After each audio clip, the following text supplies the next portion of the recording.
Alright guys, so painting your ground.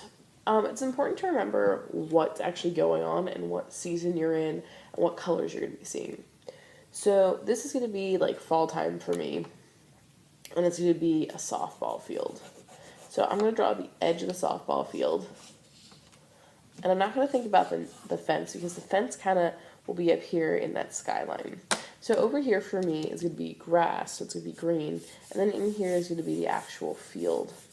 So maybe I'll do like the triangle of the actual field, or the diamond. Okay. So, yeah, this whole area will be green, and then this area will be brown. Okay. So, now that I have that drawn out, I have a map and a plan of what I'm going to actually do. I'm going to change this so you guys can actually see what I'm working on down here. You're going to start to paint it. So you're going to use a little bit smaller paintbrush. If you have a pretty big area, you can use the bigger one still. So make a good decision for you. And we're going to take our paint and just start to paint it in.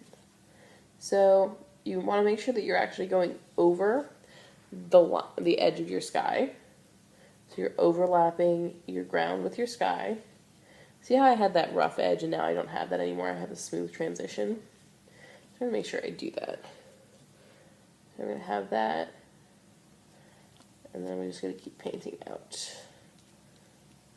And I'm really making sure that I'm putting down a base color. So that if I want to do any painting techniques on top, I have a really strong foundation for those colors to go on top of. Okay, so I'm going to keep painting it in. And always remember to paint what's further away first, and then paint what's closer up. So I painted the sky first, and then I'm painting this grass. And this is going to be a little bit of brown back here.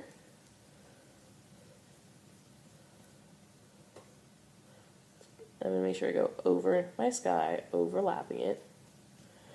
And then, again, brown back here. And overlapping my sky. And making sure I fill in everything so there's no gray paper showing. Now I'm going to do this. I'm going to wash my paintbrush. I'm going to transition between colors. I'm going to get my brown. I'm going to put my brown in here. Your whole paper should be completely covered in paint before you start doing any details. Do not ask for a smaller detail brush until your entire paper is covered with paint. I also want you guys to notice that whenever I paint, I go back over what I've already painted. So watch. If I take my paintbrush, I'm going to go half onto a new area and half onto that old area and paint down. Half onto a new area, half on the old area. To make sure I'm going over each brush stroke or each area 2 or even 3 times with paint to really make sure that the whole thing is covered. So I don't want to hear anybody saying like, oh, I already painted that area. Well, you didn't paint it in well enough so that none of the gray paper is actually showing through. Okay, so now my whole background has its base color. It is not finished at this point. So you really need to stop and think about what colors need to be added to this or what other details. I know I'm going to need to add a fence. I know I'm going to need to add the plates. I know I'm going to need to add some texture into my grass. So this is just the base colors. I don't have any details yet.